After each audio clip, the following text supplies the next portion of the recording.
Adapun Rasul yang kita peringati maulidnya saat ini, beliau besar bukan lantaran pangkat, jabatan, dan kekuasaan. Beliau besar tidak karena harta benda dan kekayaan. Pun beliau menjadi besar tidak karena dibesar-besarkan oleh umatnya. Beliau besar karena dibesarkan oleh Allah Subhanahu wa ta'ala. Satu kali orang sudah dibesarkan oleh Allah, bagaimanapun usaha orang lain untuk mengecilkannya, orang itu akan tetap menjadi besar.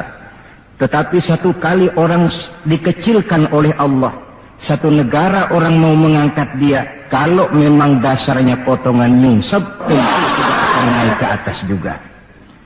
Jelas, Pak? Jelas? Apaan? Pokoknya jelas.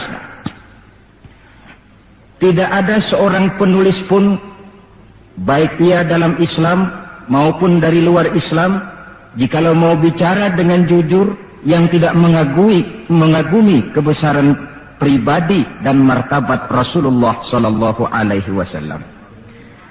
Dalam satu kalimat yang indah, Imam Busairi di dalam qasidah burdahnya menjelaskan kepribadian beliau dengan untayan kata, kal badri fi syarafin wa zahri fi tarafin wal bahri fi karamin wa dahri fi himamin.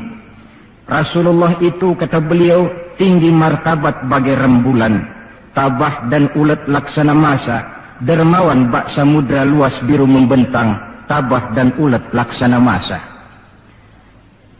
Itu sebabnya beliau oleh Allah dijadikan figur, dijadikan model dan pola sebagai contoh bagi kehidupan umat Islam. Sehingga di dalam Al-Quran Allah menyatakan, laqad kana lakum fi rasulillahi uswatun hasanah.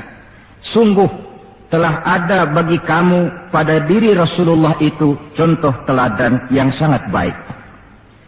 Timbul pertanyaan, mengapa Rasul menjadi contoh buat kita?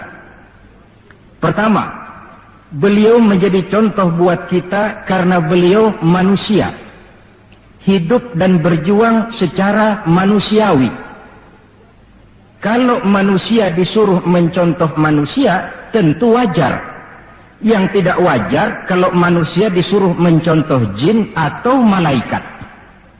Maka dalam ayat Quran Allah menyatakan, laqad ja'akum rasulun min anfusikum. Sungguh telah datang kepadamu seorang rasul, yang rasul itu berasal dari jenis kamu manusia. Saudara-saudara, kalau rasul yang diutus Allah itu jin atau malaikat, kemudian berhasil di dalam tugasnya, barangkali kita tidak perlu kagum. Datang rasul ke dunia ini, rasulnya jin. Saya yakin satu dunia mungkin orang beriman semua, tetapi bukan karena ikhlas dan yakin, mungkin karena ngeri sama rasulnya. Bayangkan kalau rasul jin dia turun ke alam ini dengan segala macam tingkah polanya, mungkin orang sedunia akan menjadi beriman. Yang kedua, Rasul menjadi contoh di dalam kehidupan kita karena pribadi beliau lengkap. Artinya, jikalau kita kebetulan seorang pemimpin, beliau juga pemimpin. Jikalau kita seorang jenderal, beliau memimpin tentara di medan perang. Jikalau kita seorang kepala rumah tangga, beliau punya anak dan istri. Jikalau kita seorang guru, beliau mengajar jamaah di masjid. Jikalau kita seorang pedagang, beliau pun pedagang yang jujur. Jikalau kita seorang mubalik, beliau juga berdakwah menyampaikan Islam kepada manusia. Di dalam keseluruhannya itu tercemin uswatun hasanah, contoh teladan yang sangat baik. Maka kehabisan alasan seorang muslim yang tidak mencontoh pribadi beliau. Oleh sebab itu ironi dan sangat kita sayangkan jikalau seorang muslim tahu betul sejarah kehidupan Benito Mussolini, dia hafal sejarahnya Adolf Hitler, dia tahu sejarahnya Napoleon Bonaparte, dia hafal benar ajarannya Karl Marx, tapi dia buta terhadap hidup dan kehidupan Rasulullah sallallahu alaihi wasallam.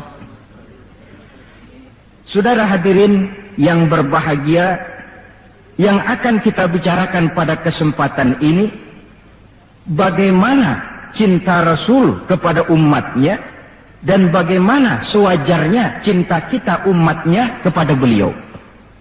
Bahwa Rasul yang kita peringati maulidnya saat ini cinta betul kepada kita umatnya, dapat saya kemukakan beberapa data. Dari sini nanti kita introspeksi. Kalau tahulah kita begitu besar cinta Rasul kepada kita, apa tidak wajar kita juga cinta kepada beliau? Kalau logika ini sudah diterima, pembicaraan pun kita lanjutkan kepada bagaimana sih sebenarnya cinta kepada Rasul itu. Bukti pertama bahwa beliau cinta kepada kita. Saudara-saudara, menurut ukuran zaman sekarang, Rasulullah itu pan hidupnya miskin. Malahan ada satu doa yang sering beliau baca. Ini kalau doa ini saya kasih saudara-saudara, kira-kira mau diamalin kan? Kalau saya terus terang belum mau. Doanya begini, dan ini sering Rasul baca. Allahumma ahyini miskinan, wa tawaffani miskinan, wa hasyirni yaumal qiyamah fi zumratil masakin. Ya Allah, hidupkan saya dalam keadaan miskin. Matikan saya dalam keadaan miskin, dan kumpulkan saya di akhirat nanti bersama golongan orang-orang miskin. Yang tadi sudah kadang bilang mau diamalin ini ya.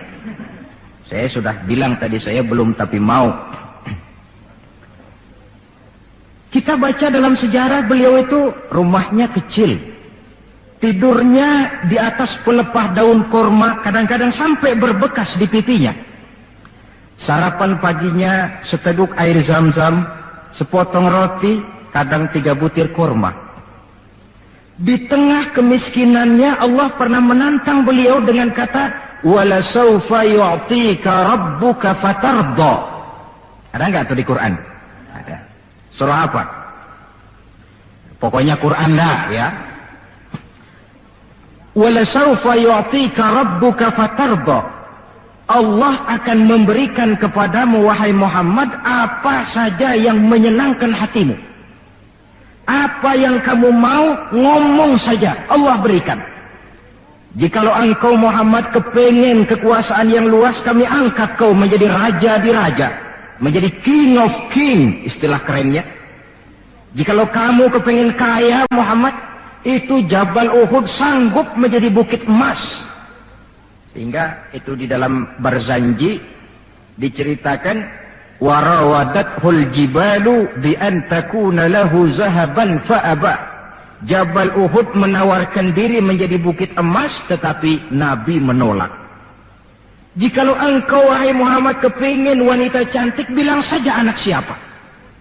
Ditawarkan semacam ini, beliau menjawab, idzan ya Rabb, la arda wa wahidun min ummati finnar. Kalau memang demikian ya Allah, apapun saja yang diberikan kepada saya, berikanlah saya kekuasaan yang luas. Berikan saya emas sebesar Jabal Uhud. Berikan saya kekayaan yang tak ternilai sekalipun. Seluruhnya tidak akan sanggup menyenangkan hati saya selama saya dengar masih ada satu saja umat saya yang masuk ke dalam neraka. Ternyata di tengah kemiskinannya, tawaran harta tidak menggiurkan beliau. Tawaran kekuasaan tidak menggiurkan beliau. Yang difikirkan siang malam adalah keselamatan kita umatnya ini. Cuma kadang-kadang kita umatnya yang dipikirin ini seperti pepatah, ada itu pepatah Prancis, balung-balung langka dagingnya, ditulung-tulung langka elinge. Ya, saudara tentu tahu artinya itu, tidak usah saya terjemahkan. Bukti pertama. Bukti yang kedua, ketika turun perintah hijrah, ketika itu posisi umat Islam di Mekah sudah sangat terpepet. Sebagian sahabat sudah mengusulkan kita hijrah saja ya Rasul. Kata Rasul, sabar mas. Hijrah sih hijrah, tapi ini komando belum turun. Sebab kita tahu kebijaksanaan apapun yang beliau ambil tentu menunggu wahyu. Wa ma yantiqu 'anil hawa in huwa illa wahyu yuha. Nah, lantas ketika benar-benar turun itu perintah hijrah, beliau pidato di depan para sahabat, saudara-saudara, perintah hijrah sudah turun. Berangkatlah tuan-tuan lebih dulu ke Madinah. Lalu Anda sendiri kapan ya Rasul? Saya belakangan. Kenapa mesti belakangan? Tuan-tuan harus tahu. Yang dicari, yang dikejar-kejar, yang diancam akan dibunuh itu saya. Jikalau kita hijrah bersama-sama ke Madinah, kita akan dikejar-kejar terus. Tapi kalau tuan-tuan berangkat lebih dulu ke Madinah, sementara saya tetap berada di kota Mekah ini, tuan-tuan akan sampai ke kota Mekah dengan tenang dan selamat, sebab saya yang mereka cari masih tetap berada di kota Mekah. Keadaan begitu kritis. Tapi umatnya dulu disuruh hijrah, beliau bertinggal di kota Mekah menghadang mara bahaya. Ini rupanya pemimpin lebih mementingkan keselamatan orang yang dipimpinnya daripada keselamatan dirinya sendiri.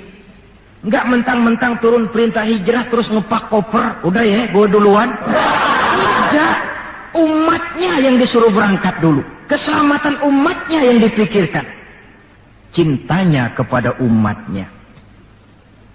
Bukti yang ketiga, saudara-saudara, bahwa Rasul cinta kepada kita. Dikala beliau akan datang ajal, hari Senin tanggal 12 Rabiul Awal seperti hari kelahirannya. Dikala itu sakit beliau sudah agak payah. Datang waktu subuh di Madinah ini, Bilal pun azan di masjid. Selesai azan, sebagian sahabat melakukan sholat sunnah qobliyah, lalu menunggu kedatangan baginda Rasul sallallahu alaihi wasallam untuk mengimami sholat subuh. Lantaran ditunggu lama tidak datang, akhirnya Bilal diutus menjemput baginda Rasul. Ketika sampai di rumah, beliau berkata, Bilal, sakitku sudah agak payah ini. Rasa-rasanya tak kuat lagi aku jadi imam.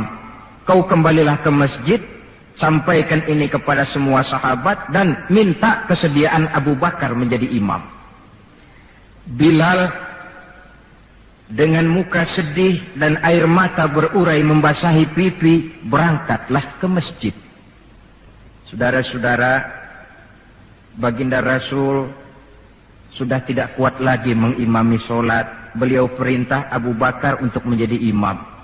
Kata Abu Bakar, saya tidak mau jadi imam kalau baginda Rasul masih hidup. Ini termasuk akhlak, etika para sahabat. Akhirnya satu masjid nangis semua. Sholat subuh belum nangis. Sampai tangisan itu kedengaran ke rumah Nabi. Beliau berkata kepada putrinya Fatimah, coba kau lihat kenapa orang di masjid nangis. Setelah Fatimah kembali lapor, Abah, mereka sedih karena sadar bahwa saat berpisah sudah hampir datang. Kalau begitu, suruhlah Bilal kemari. Datang Bilal, dipapah Rasul berangkat juga ke masjid mengimami sholat. Sholatnya ringkas karena beliau sakit. Dan memang beliau juga mengajarkan, idza amma ahadukumun nas falyukhaffif. Kalau kamu jadi imam, ringankan sholatmu. Kalau jadi imam, jangan panjang-panjang. Sebab apa? Di belakang kamu, yang jadi makmum itu orangnya tidak sama semua. Ada orang tua yang diri saja sudah payah. Ada orang yang punya penyakit darah tinggi, kalau sujud kelamaan kepalanya ngebet. Ada yang habis sholat, janji mau terima duit, kakinya sudah gatal kepengen pulang. Kalau jadi imam, jangan lama-lama, kata Rasul. Tetapi kalau kamu sholat sendirian, falyutawil masya'a, persilakan sepanjang yang menurut kamu mau. Jangan mentang-mentang sudah dipilih jadi imam, overacting. Jadi imam sholat isya, rakaat pertama selesai Fatihah, surah Baqarah. Rakaat kedua selesai Fatihah, surah Yasin. Namanya makmum, tidak punya alternatif, tidak punya pilihan, ikut sih ikut. Tapi kan hatinya kan ngedumel. Paling sekali ini doang dah gua sembahyang di sini. Besok nggak bakalan gua balik lagi. Kenapa? Imam nggak tahu diri. Jadi bahasa lain, kalau dalam bahasa sosial ini, Imam harus ngerti aspirasi makmum. Pemimpin mesti tahu kehendak orang yang dipimpinnya. Kalau tidak, yang akan timbul pasti partisipasi semu. Yang saya khawatir, kalau makmum dipaksa mengikuti maunya imam, yang akan makin subur ialah timbulnya mental-mental munafik. Manis jika berhadapan, balik belakang lain bicara. Pandai bermain minyak di atas air, tapi pada gilirannya menggunting dalam lipatan, menjegal kawan seiring. Sopannya kayak belangkon, depan rata, belakang ngepelin. Tentu kan tidak enak timbul partisipasi yang semacam ini. Selesai sholat, baginda Rasul bangun, lalu pidato singkat di depan para sahabat. Saudara-saudara, rasa-rasanya saat berpisah sudah akan datang. Lama kita bergaul, tentu sedikit banyak terjadi kesalahan yang saya lakukan. Maka barang siapa yang pernah saya pukul tanpa saya sengaja, balaslah sekarang. Barang siapa yang hartanya pernah saya ambil tanpa alasan yang hak, silahkan dia tuntut dari saya. Mana ada pemimpin menjelang wafat ini minta dipukul oleh umatnya. Hening suasana, sahabat terfekur semua, berurai air mata. Di dalam keheningan yang demikian rupa, tiba-tiba seorang sahabat bangkit. Saya ya Rasul. Ada apa? Sahabat itu namanya Sawad. Sesuai dengan namanya, orangnya rada hitam. Ya Rasul, dalam satu peperangan, Tuan mau mecut onta. Tuan sih mungkin gak lihat bahwa saya di belakang onta itu. Saya kena pecut. Jadi bagaimana? Ya saya nuntut balas dong. Ini sahabat yang lain jengkel nih, Sawad gila juga. Orang sudah mau berpisah begini masih nuntut balas. Baik Sawad, Umar tolong ambilkan cambuk. Sayyidina Umar sambil nyerahin cambuk. Sawad, kalau bahasa kita buat talangin aja dah. Gak usah Rasul, saya saja yang kau cambuk. Kata Nabi Umar, biar dia kena cambuk saya, biar dia balas saya. Silakan Sawad. Ya Rasul, apa lagi? Waktu saya kena cambuk Tuan, saya nggak pakai baju. Jadi biar seri dong. Tuan buka-bukalah baju Tuan. Baik, Rasul buka bajunya. Ketika baju sudah dibuka, Sawad buang cambuk itu. Dia berlari merangkul badan Rasul seerat-eratnya. Sampai sebagian sahabat makin bingung. Ini apa maunya Sawad? Ya Rasulullah, saya tahu sebentar lagi kita akan berpisah. Saya tidak tahu apa di akhirat nanti kita bisa kumpul. Kalau saya untung masuk sorga, mungkin kelas saya di sorga lain dengan kelas Tuan. Itu kalau saya ke sorga. Kalau saya nggak ke sorga, sudah terang kita nggak akan ketemu. Maka sebelum saya berpisah dengan Tuan, saya kepengen kulit badan saya yang hina ini bersentuhan dengan kulit badan Tuan yang mulia. Kalau saya nggak akal-akalin begitu, Tuan nggak bakalan buka baju katanya. Oh, rupanya itu yang dimaui Sawad. Sehingga Rasul dalam keharuannya beliau berkata, siapa yang ingin melihat contoh salah seorang penduduk sorga, lihatlah Sawad ini, karena dia cinta benar kepada saya. Setelah itu beliau kembali ke rumahnya, berkata kepada putrinya Fatimah, kalau ada tamu bilang Abah sudah tidak bisa terima tamu. Baik Abah. Sementara Allah memerintahkan malaikat maut datang, malaikat maut turun kau ke alam, ambil roh kekasihku Muhammad. Turun malaikat maut dalam bentuk manusia.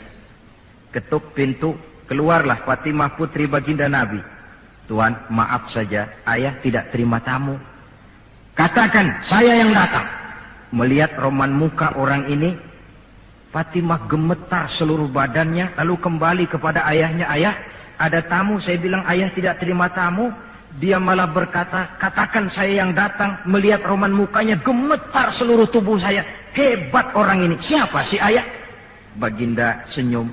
Fatimah, kau tahu siapa yang datang? Tidak tahu ayah. Yang datang itu Fat, hadimul lazat wa qati'us syahawat. Yang datang itu Fat, dialah yang menghancurkan seluruh kesenangan dunia. Dia yang memisahkan kita dengan semua yang kita cintai. Yang datang itu malaikat maut Fat. Suruh dia masuk. Ketika malaikat maut masuk, ya malaikat maut sudah datang saatnya. Ya Muhammad. Aina Jibril? Malaikat Jibril di mana? sebentar lagi dia datang. Ketika turun malaikat Jibril, baginda Nabi bertanya, "Akhbirni ya Jibril, ma li indallahi minal karamah." Wahai Jibril, tolong beritahu saya. Kalau sebentar saya menghadap Allah, kehormatan apa yang diberikan Allah kepada saya? Tidak usah khawatir Muhammad, kata malaikat Jibril. Inna abwabas sama qad futihat, wal malaikatu saffu sufufan yantaziruna li ruhik. Pintu langit sudah dibuka. Malaikat sudah berbaris menunggu kedatangan rohmu yang suci. Alhamdulillah. Kalau itu saya ya? Iya. Kalau umat saya bagaimana Jibril? Umat saya. Umatmu? Iya. Umatmu juga jangan khawatir Muhammad. Allah sudah memberikan fasilitas, kata Allah, inni haramtul jannata ala sairil umam hatta tadkhulaha ummatuka. Surga ku haramkan buat seluruh umat, kecuali kalau umatmu Muhammad sudah masuk ke dalamnya. Ini fasilitas. Jadi sungguh pun kita umat terbelakang menurut abjad, tapi disuruh diberi fasilitas masuk surga lebih dahulu ketimbang umat-umat yang lain. Alhamdulillah, kalau begitu legalah saya, kata Nabi. Mari malaikat maut persilahkan, saya ikhlas. Lalu diambillah ruh beliau perlahan-lahan, naik ruh itu ke lutut, ke pusat, ke dada, sampai ruh di tenggorokan. Fatimah dekatkan telinganya ke bibir ayahandanya yang mulia itu.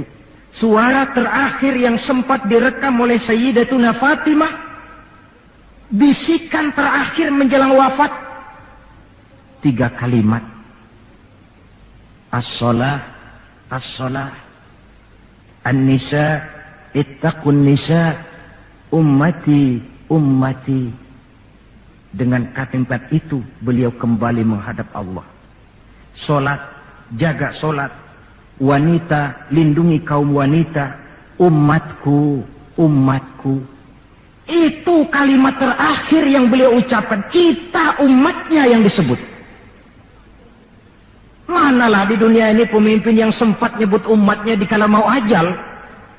Napoleon Bonaparte, singa daratan Eropa, luas kekuasaannya. Dikala mau wafat dia tidak sempat nyebut bangsanya, bangsa Prancis. Yang sering dia sebut Margaret Josephine, Margaret Josephine, gacoannya. Adolf Hitler, gagah perkasa. Dikala hari-hari akhir kejayaannya, dia tidak nyebut Jerman. Dia tidak nyebut suku bangsa Arya yang dia agul-agulkan. Yang banyak dia sebut Eva Braun, Eva Braun. Sebagaimana Julius Caesar pun menyebut Cleopatra. Adapun baginda Rasul di akhir hayatnya tidak beliau nyebut bangsa Arab. Tidak anaknya, tidak istrinya, tidak sahabat dan orang-orang yang dekat dengan beliau. Tetapi yang disebut kita umatnya.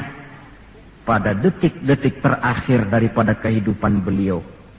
3. Bukti yang keempat bahwa beliau cinta betul kepada kita umatnya. Nanti di akhirat. Ini sudah ada yang pernah ke akhirat belum? Sama. Mau? Bukan, kalau mau saya catat. Besok berangkat. Ini gampang kalau ini urusan ini. Nanti di akhirat, setelah Allah mematikan semua yang bernama hidup, maka yang pertama kali dihidupkan kembali pada kehidupan itu para malaikat. Setelah malaikat dihidupkan kembali, maka Allah memberikan tugas kepada para malaikat, katakanlah semacam panitia akhirat. Nah, malaikat Malik, siapkan itu neraka. Aku akan bakar itu bajingan-bajingan tengik, koruptor-koruptor. Mereka yang ketika di dunia tidak mau sujud, mereka yang jauh dari majelis taklim, mereka yang benci kepada ulama. Kau Ridwan, siapkan surga. Aku akan balas hamba-hambaku yang ketika di dunia mereka rajin sujud, dekat dengan ulama, menyintai majelis taklim, gemar berbuat kebajikan. Kamu, Jibril dan Mikail berangkat ke surga, ambil kendaraan yang bernama Buraq, bawa pakaian kebesaran, turun ke alam, cari di mana kubur kekasihku Muhammad, bawa dia ke surga. Turunlah malaikat Jibril dan Mikail. Ketika itu alam sudah rata. Malaikat Jibril berdoa, ya Allah, saya mohon pertolonganmu agar bumi yang menyimpan tubuh suci Muhammad terbuka hendaknya. Terbuka kubur Nabi. Beliau bangkit dari kubur mengusap-usap mata seperti orang bangun tidur. Tengok kanan, malaikat Jibril. Tengok kiri, malaikat Mikail. Lalu beliau bertanya, ayu yaumin hadza ya Jibril? Ini hari apa ya Jibril? Kata malaikat Jibril, ya Muhammad, hadza ma wa'ada ar-Rahman. Inilah hari yang dijanjikan Allah. Ini hari kiamat Muhammad. Kiamat. Ya Jibril, jikalau ini memang hari kiamat, aina tarakta ummati? Kalau ini memang hari kiamat Jibril, umat saya di mana? Kita yang ditanya. Bangun dari kubur, tahu kalau itu hari kiamat, pertanyaan pertama, umat saya di mana? Adapun baginda Nabi, saudara-saudara, ketika pertama bangkit dari kubur itu, kitalah umatnya yang menjadi pertanyaan pertama. Malaikat Jibril menjawab, ya Muhammad, tidak ada orang yang dibangkitkan sebelum kamu. Kaulah orang pertama. Lalu bagaimana sekarang? Kita ke surga. Perintah Allah. Berangkat ke surga. Setelah di surga, beliau seperti orang bingung. Sampai Allah menegur, ya Muhammad, apa kurang enak surga? Enak ya Allah. Apa tidak cukup fasilitas? Cukup. Kenapa kamu seperti orang tidak betah? Saya mikir umat saya ya Allah. Iya, saya sudah enak-enak duduk di kursi empuk. Umat saya bagaimana umat saya? Jadi mau kamu bagaimana? Saya minta izin ya Allah, mau keluar dulu, mau tengok saya punya umat. Sudah di surga, permisi keluar mau tengokin umatnya. Dikala kita umatnya lewat di atas sirat, beliau angkat kedua tangan seraya berdoa, Allahumma sallim, sallim. Ya Allah, selamatkan umatku yang sedang lewat di atas sirat, selamatkan ya Allah. Dari dunia sampai akhirat beliau cinta kepada kita. Dari dunia sampai akhirat beliau bela kita. Betapa pemimpin semacam ini tidak kita cintai. Masalahnya sekarang, kalau kita sudah sependapat bahwa kita juga cinta kepada Rasul, apa sih artinya cinta kepada Rasul itu? Hadirin, pertama, man ahabba syai'an aktsara min dzikrihi. Siapa yang cinta sesuatu, dia tentu banyak menyebut yang dia cintai. Ini tandanya orang cinta, banyak nyebutin. Kalau saudara cinta kepada harta, tentu kalau ngobrol, yang banyak saudara sebutin harta. Kalau saudara lagi ngobek tanah, seneng cinta sama tanah, asal ngobrol di warung, mesti tanah yang dimeterin. Walaupun tanah orang. Kalau saudara kebetulan sedang jatuh cinta kepada seorang perempuan, bahkan dalam tidur pun kebawa-bawa namanya saudara sebut. Orang yang cinta sesuatu, dia banyak menyebut yang dia cintai. Cinta kepada Nabi, banyak menyebut Nabi. Menyebut Nabi apa lalu? Muhammad. Tentu bukan. Sebab kita tahu dalam kehidupan sehari-hari saja kita punya tata krama. Gubernur lewat, tentu tidak berani kita secara langsung menyebut namanya. Mesti kita berkata, itu ada Bapak Gubernur lewat. Kita sebutlah predikatnya. Itu ada Bapak Menteri lewat. Itu kepada pejabat. Antara pula kepada seorang junjungan alam. Banyak menyebut Nabi artinya banyak membaca sholawat kepada beliau. Sekurang-kurangnya Allahumma sholli ala sayyidina Muhammad wa ala ali sayyidina Muhammad. Satu. Yang kedua, orang yang cinta kepada sesuatu biasanya menjaga, memelihara warisannya. Kita punya orang tua meninggal dunia, ada warisannya, tentu kita jaga sebaik-baiknya.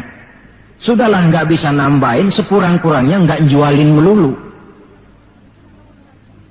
Jikalau Rasul meninggalkan kita, jelas beliau tidak meninggalkan harta. Beliau tidak meninggalkan kebun, pabrik, tanah dan sebagainya. Tapi beliau meninggalkan warisan kepada kita untuk kita jaga, kita pelihara bersama. Apa yang warisan yang beliau tinggalkan? Prinsipnya 3. Yang kedua terdapat dalam hadis, taraktu fikum amrain lan tadillu ma in tamassaktum bihima abada, kitab Allah wa sunnata rasulih. Aku tinggalkan kepadamu 2 perkara yang jikalau kamu mau berpegang teguh kepada keduanya, kau tidak akan sesat untuk selamanya, Quran dan sunnah Rasul. 2. Warisan yang ketiga dalam hadis, al-ulama warasatul anbiya. Ulama adalah ahli waris Nabi. Kalau demikian, maka warisan Nabi itu 3. Quran, sunnah, ulama. Inilah warisan yang perlu kita jaga, warisan yang perlu kita pelihara, yang kita laksanakan dan terjemahkan di dalam kehidupan kita. Mari kita lihat. Warisan pertama, Quran. Kitab suci bagi kita umat Islam. Bagaimana cara kita memelihara warisan yang namanya Quran ini? Pertama, usahakanlah agar membaca Quran menjadi salah satu hobi di dalam kehidupan kita. Kata Nabi, innal ladzi laisa fi jawfihi syai'un minal Quran kal bait. Orang yang dari tenggorokannya tidak pernah keluar ayat Quran barang sepotong pun, belum pernah ngaji barang seayat pun, itu orang, kata Nabi, kayak rumah kosong. Rumah biar bagus, potongan Spanyol, gede, mahal, kalau kosong kan angker. Kuntilanak, tuyul, memedi, betah di situ.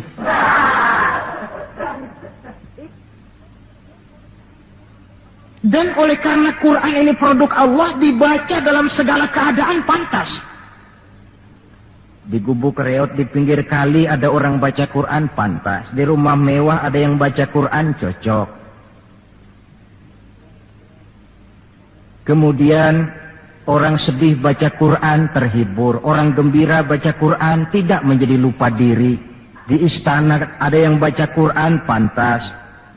Di depan kubur ada yang baca Quran, pantas. Orang kawin dibacakan Quran, bagus. Orang mati dibacakan Quran juga cocok. Lantaran dia produk Allah. Setelah membacanya, lalu meningkatkan kepada tahapan yang kedua, mencoba memahami isinya. Lewat segala kesempatan yang memang mungkin, entahlah dengan jalan mengaji, tukar pikiran, diskusi, banyak membaca, tetapi tentu dengan catatan bahwa kita memahami Al-Quran ini tidak bisa mengandalkan kemampuan intelektual semata-mata, seperti yang banyak gejalanya terjadi di zaman sekarang ini, di mana orang mencoba menggali hakikat Quran dengan mengandalkan kemampuan intelektualnya. Kadang-kadang bahasa Arab saja nggak ngerti, dia gali Quran cuma sekedar lewat terjemahannya. Yang saya khawatir akan timbul kecenderungan di mana orang mikir dulu baru nyari ayat. Akhirnya ayat Quran dicocok-cocokin sama pikirannya. Bukan ada ayat dipikirin, tapi malah mikir dulu baru mencari ayat. Saudara hadirin, munculnya pesantren-pesantren kilat dalam upaya memahami Islam. Secara pribadi saya bersyukur, merasa gembira. Tetapi yang saya sayangkan jikalau dengan pesantren kilat itu lalu merasa bahwa diri sudah cukup.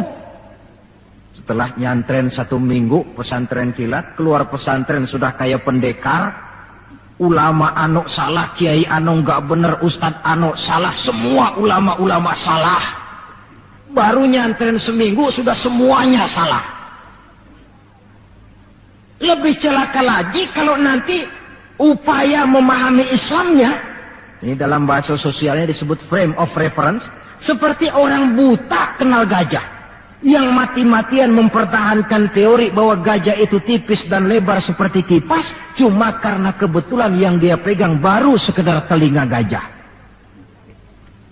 Maka upaya memahami Al-Quran tidak bisa dilepaskan kaitannya dengan bantuan orang yang ahli di bidang itu. Barangkali sudah banyak terjemahan Quran di dalam bahasa Belanda, bahasa Inggris, apalagi bahasa Indonesia, yang agak sulit sekarang mencari terjemahan Quran di dalam kehidupan kita. Saya sering ambil contoh ringan. Umpamanya, nih sensus versi saya.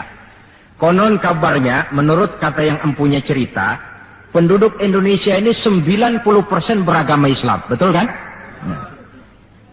Kalau saya numpang tanya, dari jumlah 90% ini, berapa persen yang bisa baca Quran?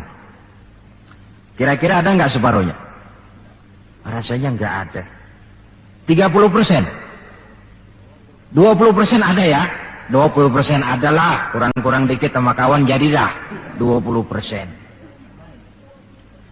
Dari jumlah 20% yang bisa baca Quran, numpang tanya lagi, berapa persen yang bisa baca dan tahu artinya? Ada 5%? Saya kira adalah 5% berikut santri-santri yang di pondok pesantren itu. Dari jumlah 5% yang bisa baca Quran dan tahu artinya, berapa persen yang bisa baca, tahu artinya, lalu mengamalkan ajaran Quran? Ini yang masih bisa dihitung dengan jari. Sehingga tidak heran bahwa umat ini mayoritas, tapi lebih sering jadi penonton daripada jadi pemain. Lebih sering jadi objek daripada menjadi subjek. Dalam bahasa Arabnya lebih sering menjadi maf'ul daripada menjadi fa'il. Sebab kuantitas yang tidak diiringi oleh kualitas, ini yang bahasa Nabi, ghusa'un ka ghusa'is sail, seperti busa di lautan. Banyak tapi centang perenang. Banyak tapi tidak punya daya dan kekuatan, dihempaskan ke tepian pantai tanpa punya makna dan arti. Kadang kita baca Quran, tapi sementara di pihak lain kita juga yang menginjak-injak isinya. Kita baca ayat, wa ahallallahu al-bai'a wa harrama riba. Allah halalkan jual beli, Allah haramkan riba, tapi renten ditelan terus. Kita baca ayat, wa tasimu bihablillahi jami'an wa la tafarraqu. Berpegang teguhlah kepada tali Allah, jangan kamu bercerai-berai, tetapi sesama muslim main pelotot-pelototan jalan terus. Yang kita baca kadang-kadang, kita juga yang menginjak-injaknya. Ini warisan pertama, Al-Quran. Warisan yang kedua, sunnah Rasulullah Sallallahu Alaihi Wasallam. Yang diantara fungsinya menjelaskan apa yang oleh Al-Quran tidak dijelaskan dalam bentuk detail. Quran misalnya cuma mengatakan aqimis sholat, dirikan sholat. Bagaimana cara sholat? Tidak ada dalam Quran. Bahwa sholat mesti takbiratul ihram, mesti tahiyat, mesti ruku duduk di antara dua sujud, tidak ada dalam Quran. Yang menjelaskan itu semua sunnah. Quran cuma menjelaskan wa atimul hajja wal umrata lillah, laksanakan haji dan umrah karena Allah. Bagaimana manasik haji, bagaimana jumrah, bagaimana tawaf, bagaimana sa'i, tidak ada dalam Quran. Sunnah jelaskan semua itu. Nah, untuk memahami Quran dan sunnah, jalan apa yang kita tempuh? Jalan melalui warisan yang ketiga, yaitu para ulama. Diakui atau tidak, kita hutang jasa kepada para ulama. Yang dengan tekun, dari musola ke musola, dari pesantren ke pesantren, dari pengajian ke pengajian, membimbing, menjaga dan memelihara umat ini. Mereka tidak digaji, mereka pun tidak mendapat beras, hidup pun kadang-kadang miskin. Tapi lantaran panggilan moral menjaga, memelihara, membentengi akidah umat ini. Bersyukur kita bangsa Indonesia punya ulama dan punya umara. Kedua-duanya penting, kedua-duanya berjasa, kedua-duanya membangun. Tidak ada yang satu lebih penting dari yang lain. Cuma bidang pembangunannya saja yang lain-lain. Orang kadang-kadang usil, Pan. Apaan ulama katanya, kerjanya ngomong doang. Sekarang kan zaman pembangunan, perlu karya nyata. Mana ada kiai bangun jembatan? Ngomong aja. Ini saya pikir orang bicara begini ini nggak ngerti masalah. Bukankah asas manajemen yang modern saja mengajarkan the right man on the right job, the right man on the right place, bahwa orang harus ditempatkan sesuai dengan proporsinya. Nah, kalau kiai disuruh bangun jembatan, apa Pak Lurahnya mau ngajar tafsir? Setiap kita membangun, cuma bidang pembangunan kita yang berbeda-beda. Dan kenyataan makin menunjukkan kepada kita, saudara-saudara, sekarang ini yang namanya ulama, maaf-maaflah, sudah merupakan jenis makhluk langka. Malahan barangkali sudah termasuk jenis makhluk yang harus dilindungi dari kepunahan ini. Dan mencetak sarjana lebih gampang ketimbang mencetak kiai. Saudara mau jadi sarjana, taruh sekolah 22 tahun dah, udah campur nggak naik itu. Ya cobalah kalau TK 1 tahun, TK 1 tahun, SD 6 tahun, PAN 7 tahun, SMP 3 tahun, 10 tahun, SMA 3 tahun, 13 tahun, kuliahlah 5 tahun, 18 tahun, cadangan nggak naik lah 4 tahun. Masa dicadangin nggak 4 tahun nggak selesai, sarjana tinggal pilih. Tapi saudara ngaji dari kecil sampai 20-30 tahun belum tentu loh jadi kiai. Dan nggak bisa minta. Mas gua kan ngaji melulu panggil gua kiai, kenapa sih? Loh kiai minta begini kan nggak bisa. Kalau ilmunya diakui, akhlaknya jadi contoh, perjuangannya diteladani, umat bersimpati, lalu masyarakat beramai-ramai secara praktis menyebutnya kiai. SK-nya itu di tangan umat. Oleh karena SK-nya di tangan umat, dia tidak kenal pensiun dan jam kerjanya pun 24 jam. Kapan umat perlukan, dia mesti berangkat. Yang saya khawatir, kelangkaan ulama ini menyebabkan terjadinya pergeseran nilai. Dan ini pernah dianalisa oleh baginda Rasul Sallallahu Alaihi Wasallam. Apa kata beliau? Inna min asyrati sa'ah. Sesungguhnya di antara tanda-tanda kiamat. Nggak usah mikirin kiamat beneran dah. Saya juga nggak pengen ngalamin. Kiamat mini. Kiamat kecil-kecilan. Apa itu? Hancurnya sendi-sendi kehidupan sosial. Maksiat merajalela, munkarat menjadi-jadi. Yang benar jadi salah, yang salah dianggap benar. Yang hak menjadi munkar, yang munkar dibilang hak.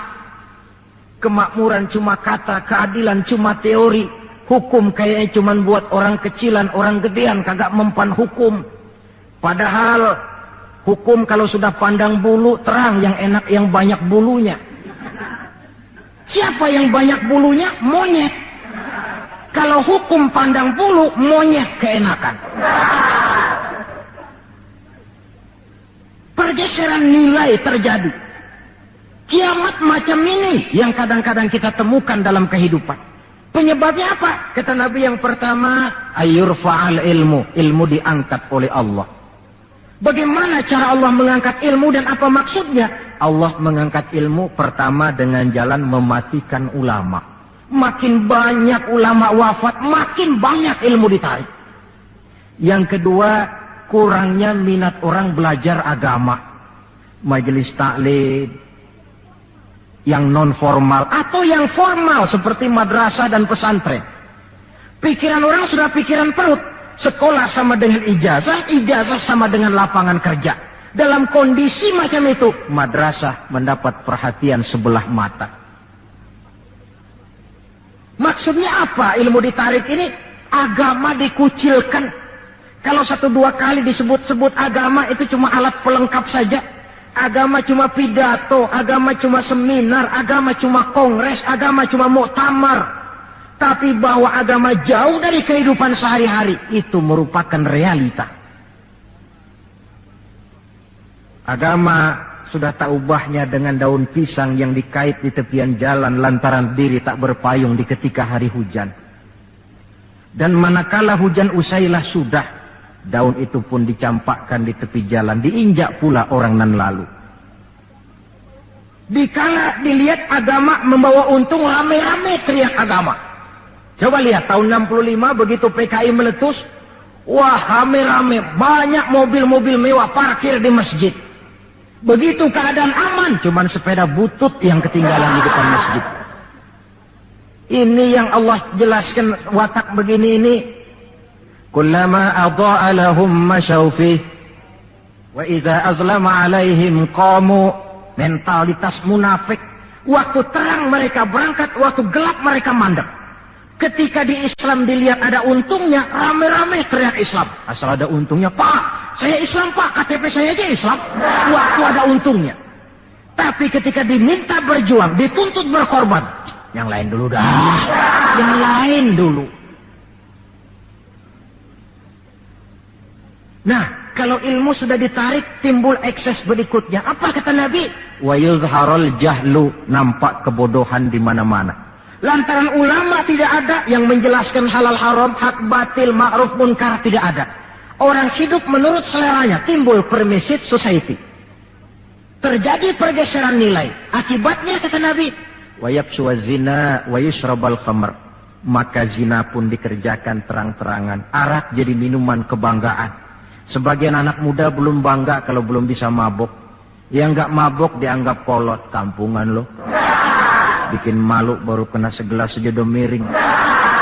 Cengeng, teman kita no hebat sampai nyungsep di comberan. Yang nyungsep hebat. Terjadi pergeseran nilai. Lantaran apa?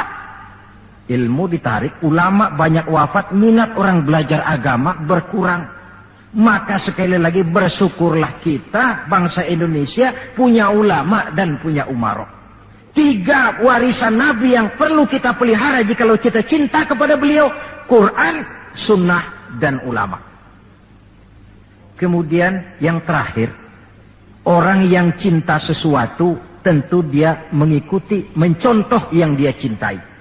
Jikalau kita cinta kepada baginda Nabi, sekurang-kurangnya kita mencontoh pola kehidupan beliau.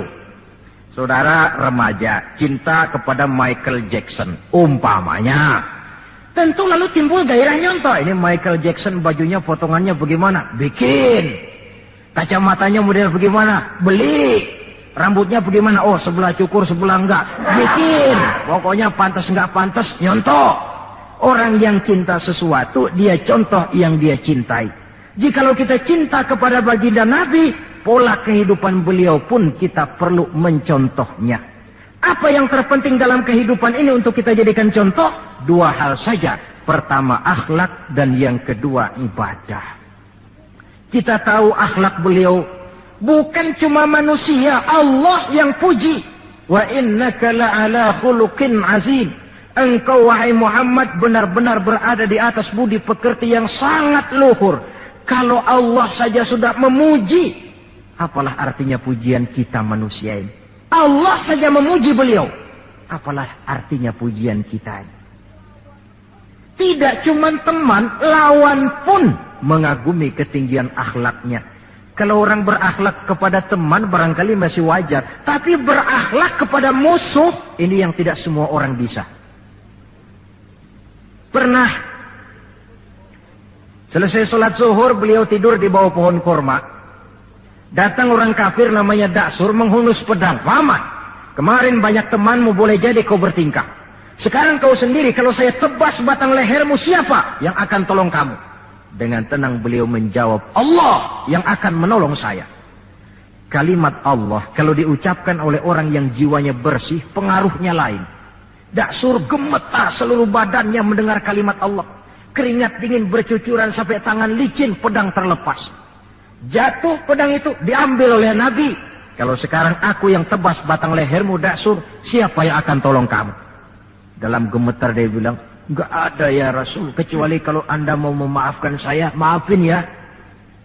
Nabi menyerahkan pedang, bawa pulanglah kembali ke rumahmu. Jangan ulangi lagi perbuatan macam ini.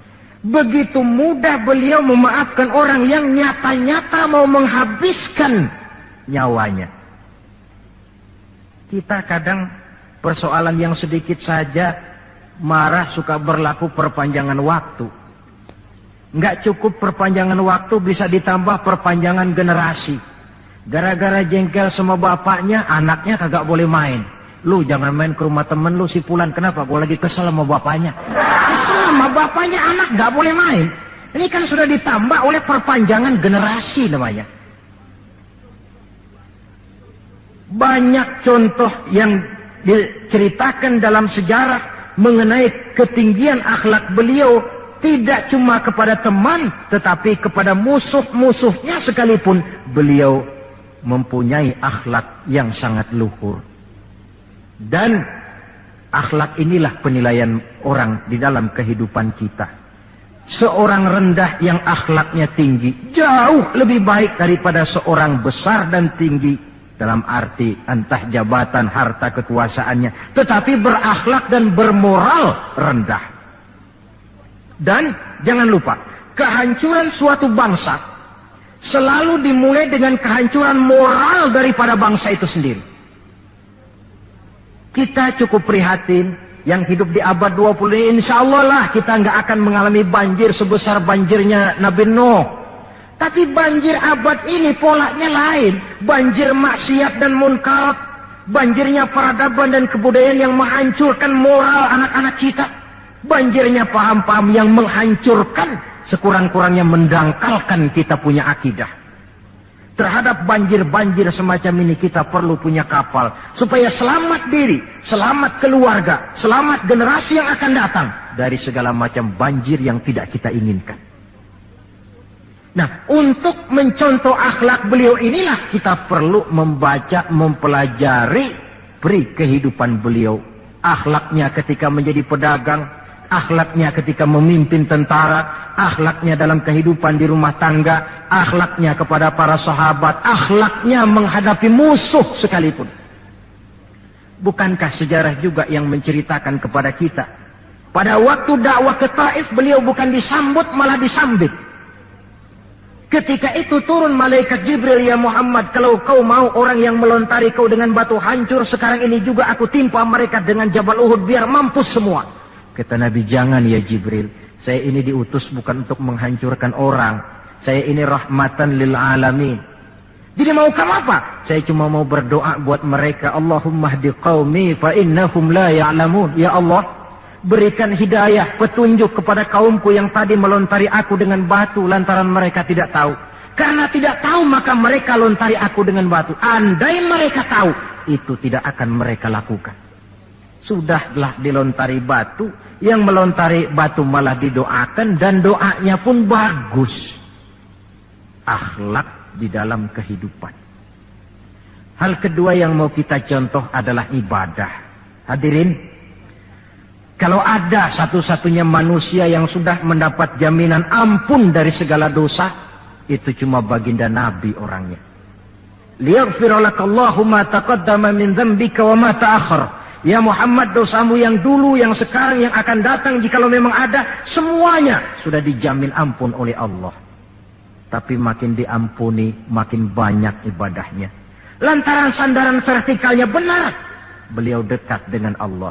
Lantaran Allah dekat, pertolongan selalu datang. Bukankah manusia cuma pandai berusaha dan berusaha, namun kepastian sepenuhnya di tangan Allah. Kesanalah kita perlu berhubungan secara baik supaya maksud dan tujuan kita terlaksana.